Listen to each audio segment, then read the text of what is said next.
Feds say photographer facing felonies after Trump inauguration arrest is fake news. A Justice Department prosecutor alleged this week that a photographer currently facing several felony charges in connection with his arrest during President Donald Trump's inauguration had a fake press pass under a false name. Alexei Wood, a 37-year-old from San Antonio, is currently on trial alongside 5 others in connection with his arrest on January 20th. Police made more than 200 arrests that day after people smashed windows in downtown D.C. as a large group mostly clad in black roamed the streets.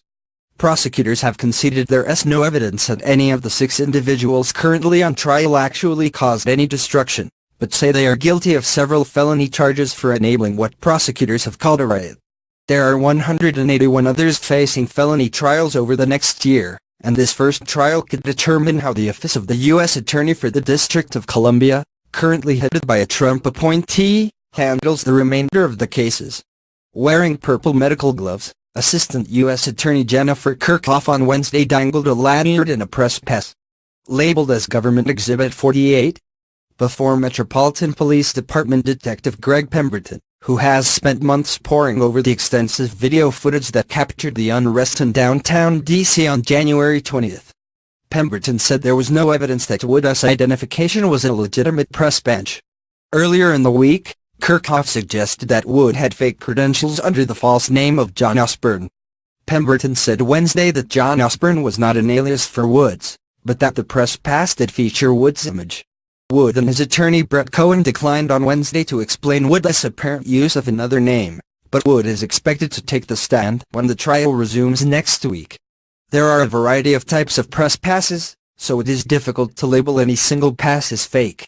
While numerous government entities issue press passes that require some sort of screening process, news organizations also issue their own press passes.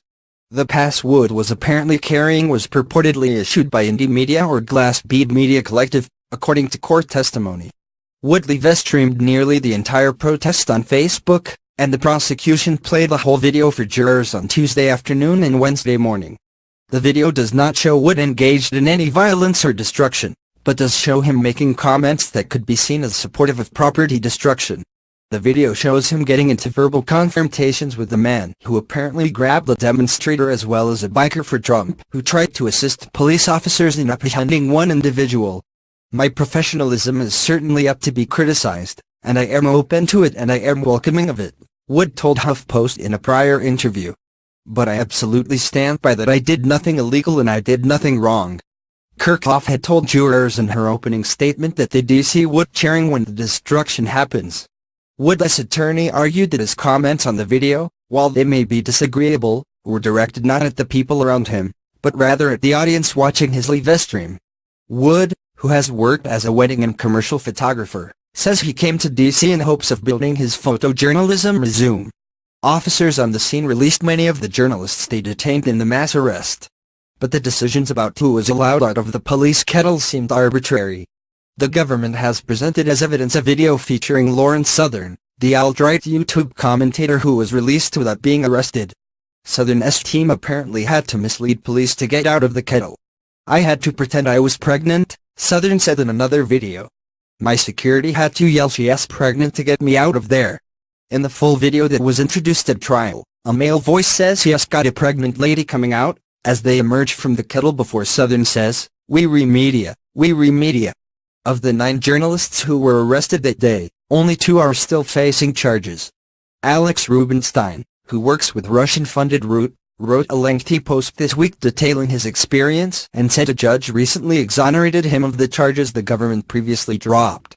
So far, D.C. Superior Court Judge Lynn Leibovitz has given prosecutors wide latitude, regularly overruling objections from the 6 defendants' legal team, which outnumbers the jury. Outside the presence of the jury on Tuesday, Leibovitz referred to one of Wood's remarks as commentary in furtherance of the conspiracy. On trial alongside Wood are Jennifer Armento, Oliver Harris, Britt Lawson, Michelle Macchio and Christina Simmons. The trial will resume Monday, when the government is expected to wrap up its case. If convicted of all charges, Wood and his co-defendants would face a maximum of more than 60 years in prison, though such a lengthy sentence is highly unlikely. The only defendant who has pleaded guilty to a felony so far, Dane Powell, was sentenced to 4 months in prison for felony rioting and felony assault on a police officer. He admitted to actually smashing store windows and throwing rocks at officers.